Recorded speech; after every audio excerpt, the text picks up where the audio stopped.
여러분은 경복궁에 몇 번 가보셨나요? 광화문 앞에서 사진 찍고 근정전 구경하고 그렇게 나오셨나요? 그런데 이 질문에 대답할 수 있으신가요?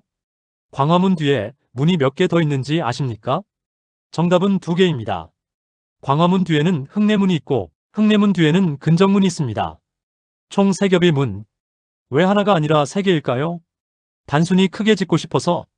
왕의 권위를 과시하려고? 아닙니다. 조선은 우연히 지은 나라가 아닙니다. 이 3개의 문은 조선이 세상을 이해하는 방식, 왕이 통치하는 방식, 그리고 백성과 소통하는 방식을 건축으로 구현한 철학이었습니다. 오늘 이 시간 우리는 경복궁의 세문 속으로 들어갑니다. 20분 동안 광화문에서 시작해 흥내문을 지나 근정문에 이르는 그 길을 함께 걸으며 조선 500년의 정신이 어떻게 문 하나하나에 새겨졌는지 그 비밀을 파헤쳐 보겠습니다. 영상 시작하기 전에 부탁 하나만 드릴게요. 이 영상이 흥미로우시다면 구독 버튼과 좋아요 버튼을 꼭 눌러주세요. 알림 설정까지 해주시면 더 흥미로운 역사 이야기를 가장 먼저 만나보실 수 있습니다. 여러분의 구독과 좋아요 하나하나가 더 좋은 콘텐츠를 만드는 큰 힘이 됩니다. 문을 알면 조선이 보입니다. 자, 이제 시작합니다. 1부. 조선은 왜 문으로 시작했나? 1395년 태조 이성계가 조선을 세우고 가장 먼저 한 일. 그것은 성을 쌓는 것도 궁궐을 짓는 것도 아니었습니다. 문을 세우는 것이었습니다. 한양의 사대문, 흥인지문, 돈이문, 숭례문, 숙정문, 그리고 경복궁의 정문, 광화문. 조선은 문으로 도시를 정의했고 문으로 왕조를 선언했습니다. 왜 문이었을까요?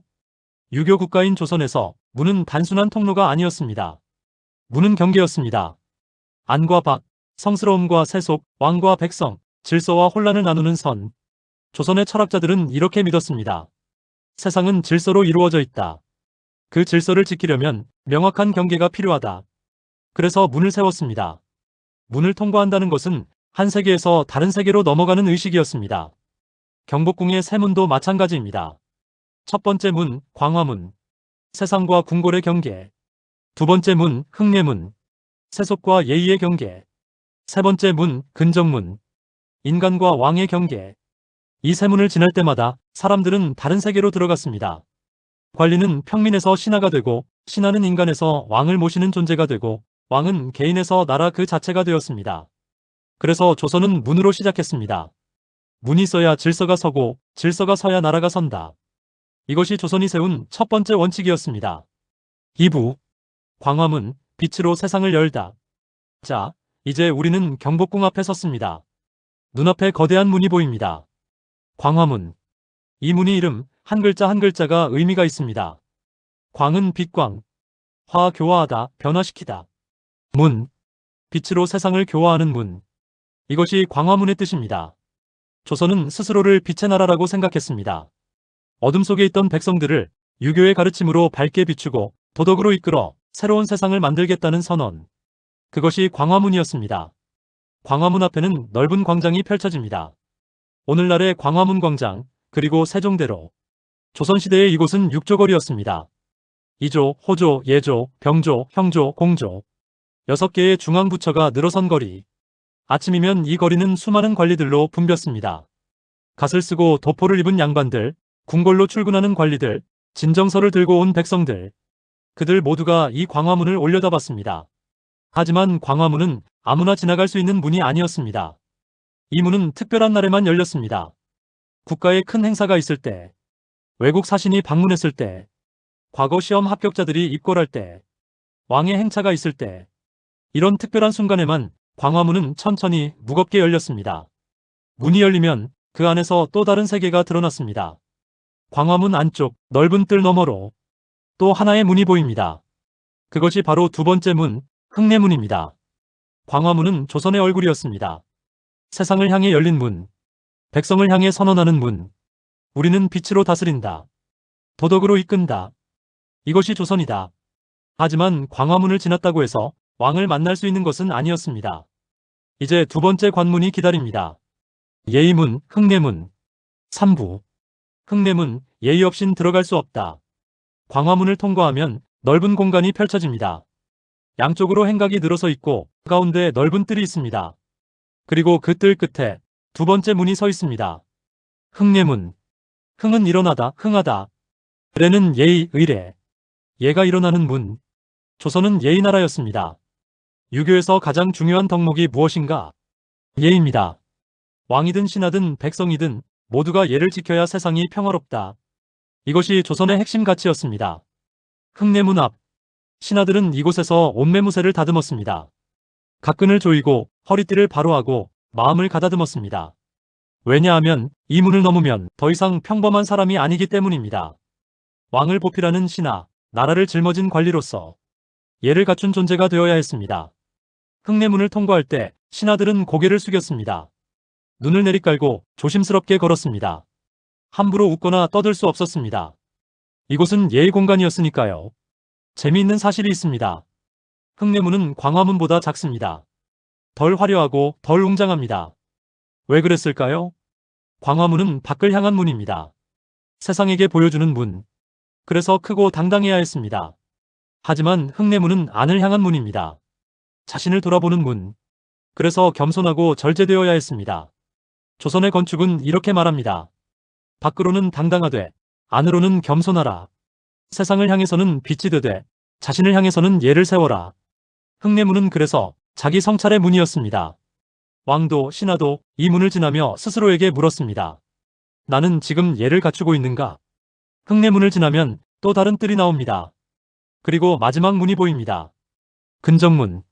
이제 왕의 영역입니다. 사부. 근정문. 오직 왕만이 지나는 문. 세 번째 문, 마지막 문. 근정문. 그는 부지런하다. 정은 정사, 정치. 부지런히 정사를 돌보는 문. 이 이름에는 왕에 대한 조선의 기대가 담겨 있습니다. 왕이여, 게으르지 마라. 매일 아침 일찍 일어나 백성을 위해 일하라. 새벽 4시 왕이 잠에서 깨어납니다. 세수를 하고 옷 입고 근정문으로 향합니다. 근정문 앞 신하들은 이미 뜰에 도열해 있습니다. 품기에 따라 줄을 서서 왕을 기다립니다. 왕이 근정문에 다가옵니다. 문이 열립니다. 그런데 이 문은 오직 왕만 지나갈 수 있습니다. 신하들은 옆에 있는 작은 문, 현문으로 들어가야 합니다. 아무리 높은 정승이라도 근정문은 지날 수 없었습니다. 이 문은 왕의 문이었으니까요. 왕이 근정문을 통과하는 순간 그는 더 이상 한 사람의 인간이 아닙니다. 나라 그 자체가 됩니다. 근정문을 지나면 근정전이 나옵니다. 조선의 심장, 정치의 중심, 왕이 조회를 열고 신하들이 국사를 논하는 곳. 세계의 문. 광화문은 세상의 문. 흥내문은 예의 문.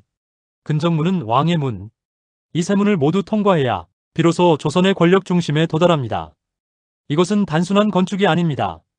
권력에 대한 정의이고 통치에 대한 설계도이며 조선이 꿈꾼 이상적인 세계의 구조입니다. 5부. 세문에 담긴 우주의 질서. 자, 이제 조금 더 깊이 들어가 봅시다. 경복궁의 세문은 단순히 왕의 권위를 상징하는 것만이 아닙니다. 여기에는 우주의 원리가 숨어 있습니다. 조선의 학자들은 천문학을 깊이 연구했습니다. 하늘의 별을 관찰하고 계절의 변화를 기록하고 우주의 질서를 이해하려 했습니다. 그들은 믿었습니다. 땅 위의 질서는 하늘의 질서를 따라야 한다. 이것을 천인합일이라고 합니다. 경복궁의 중심축은 북극성을 향해 있습니다. 북극성은 하늘의 중심, 움직이지 않는 별. 모든 별이 그 주위를 도는 중심점. 조선에서 왕은 지상의 북극성이었습니다. 변하지 않는 중심, 모든 백성이 우러러보는 존재. 그래서 왕이 머무는 근정전은 북극성이 있는 북쪽에 배치되었습니다. 그리고 세계의 문은 천지인의 삼재를 상징합니다. 광화문은 하늘. 하늘의 빛을 받아 세상을 비춥니다. 흥내문은 인간. 인간의 도리와 예를 세웁니다. 근정문은 땅. 땅 위의 정치를 다스립니다. 이 세 가지가 조화를 이룰 때 세상은 평화롭습니다. 하늘의 이치를 따르고 인간의 도리를 지키며 땅 위를 올바르게 다스린다. 이것이 조선이 꿈꾼 이상 세계였습니다. 그래서 경복궁의 세문은 철학의 건축이었습니다. 단순히 돌과 나무로 만든 구조물이 아니라 우주의 원리를 땅 위에 구현한 작품이었습니다. 6부. 왕의 하루, 문으로 시작하다. 그렇다면 왕은 실제로 어떻게 이 문들을 지났을까요? 조선시대 왕의 하루를 따라가 보겠습니다. 새벽 4시. 종루에서 종이 울립니다. 왕이 일어납니다. 내관들이 세수를 준비하고 면복을 입힙니다. 새벽 5시 왕이 침전을 나섭니다. 첫 번째 목적지는 근정전. 왕은 천천히 걷습니다. 호위 무사들이 앞뒤로 호위하고 내관들이 옆에서 따릅니다. 이 근정문 앞에 도착합니다. 문지기들이 문을 엽니다. 왕은 잠시 멈춥니다. 이 순간 왕은 스스로에게 묻습니다. 나는 오늘 백성을 위해 무엇을 할 것인가? 근정문을 통과합니다. 왕은 이제 한 인간이 아닙니다. 조선 그 자체입니다. 근정전 뜰. 신하들이 품계별로 도열해 있습니다. 왕이 나타나면 모두 고개를 숙입니다. 전하, 성수무강하옵소서. 조회가 시작됩니다. 신하들이 차례로 보고합니다. 각 지방의 소식, 백성들의 민원, 국가의 중요한 결정들. 왕은 듣고 판단하고 명을 내립니다. 이 모든 것이 근정문을 통과한 후에 일어납니다. 오후가 되면 왕은 다시 근정문을 나섭니다. 흥내문을 지나고 광화문을 바라보며 하루를 마무리합니다. 왕의 하루는 문으로 시작해서 문으로 끝났습니다. 문을 통과할 때마다 역할이 바뀌고 책임이 달라졌습니다. 7부. 문이 무너지면 나라도 흔들린다. 1592년. 임진왜란이 일어납니다. 일본군이 한양으로 쳐들어옵니다. 선조는 한양을 버리고 도망갑니다. 백성들은 분노합니다. 그리고 화재가 일어납니다. 광화문이 불탑니다. 흥내문이 무너집니다. 근정전이 폐허가 됩니다. 경복궁의 새 문이 사라졌습니다. 그리고 조선은 200년 넘게 이 궁궐을 복원하지 못했습니다. 왜일까요? 전쟁 후 국력이 약해진 탓도 있었지만 더 중요한 이유가 있었습니다. 문이 사라진다는 것은 나라의 정신이 무너진다는 뜻이었습니다. 경복궁은 단순한 궁궐이 아니었습니다. 조선의 정통성, 왕의 권위, 그리고 나라의 질서가 담긴 상징이었습니다. 그래서 조선은 경복궁을 복원할 여력이 없었던 것이 아니라 복원할 마음의 준비가 되지 않았던 것입니다. 왕조의 자신감이 무너진 상태에서 어떻게 그 상징을 다시 세울 수 있었겠습니까? 그리고 273년이 흘렀습니다. 1865년. 흥선대원군이 집권합니다. 그는 선언합니다. 경복궁을 재건하겠다. 백성들은 반대했습니다. 신하들도 우려했습니다. 국력이 약한데 왜 궁궐에 돈을 쓰나? 하지만 흥선대원군은 고집했습니다. 그가 가장 먼저 복원한 것은 세 개의 문이었습니다. 광화문, 흥내문, 근정문. 그는 말했습니다. 문이 서야 나라가 선다. 문이 무너지면 백성의 마음도 무너진다. 실제로 광화문이 다시 세워지자 백성들의 마음이 달라졌습니다. 우리나라가 다시 일어서고 있구나. 문 하나가 백성들에게 희망을 주었습니다. 하지만 그 희망은 오래가지 못했습니다. 1910년 일제강점기. 광화문은 다시 훼손됩니다. 1926년 일제는 광화문을 옮겨버립니다. 조선 총독부 건물을 경복궁 앞에 세우기 위해서였죠. 문이 무너질 때마다 조선도 흔들렸습니다. 그리고 마침내 나라마저 사라졌습니다. 8부. 오늘 우리는 그 문 앞에 서 있다. 2025년 오늘 우리는 다시 광화문 앞에 서 있습니다. 광화문은 복원되었습니다. 흥내문도 다시 세워졌습니다. 근정문도 제자리를 지키고 있습니다. 하지만 우리는 이 문들의 의미를 알고 지나가고 있을까요? 광화문 앞에서 사진을 찍을 때 우리는 이 문이 빛으로 교화한다는 뜻인 줄 알고 있을까요? 흥내문을 지날 때 우리는 이곳이 예를 세우는 곳이었다는 걸 기억할까요? 근정문 앞에서 우리는 이 문이 왕만 지날 수 있던 문이었다는 사실을 생각할까요? 대부분은 모릅니다. 그냥 지나갑니다. 그냥 사진을 찍습니다. 그냥 관광을 합니다. 하지만 이제 여러분은 압니다. 경복궁의 새 문이 단순한 건축물이 아니라는 것을. 조선이 세운 질서, 왕이 지켜야 할 도리, 백성과 나누는 약속이 모두 이 문들 속에 담겨 있다는 것을. 다음에 경복궁에 가실 때 잠깐 멈춰서 보세요. 광화문 앞에서 이 문이 조선의 얼굴이었다는 걸 기억해 보세요. 흥내문을 지나며 예를 세우던 사람들을 떠올려 보세요. 근정문 앞에서 왕이 매일 아침 다짐하던 그 마음을 상상해 보세요. 그러면 경복궁이 달라 보일 겁니다. 단순한 관광지가 아니라 살아있는 역사로 다가올 겁니다. 조선은 500년을 이어온 왕조입니다. 그 긴 시간 동안 이 세 개의 문은 조선의 정신을 지켰습니다. 광화문은 세상에 외쳤습니다.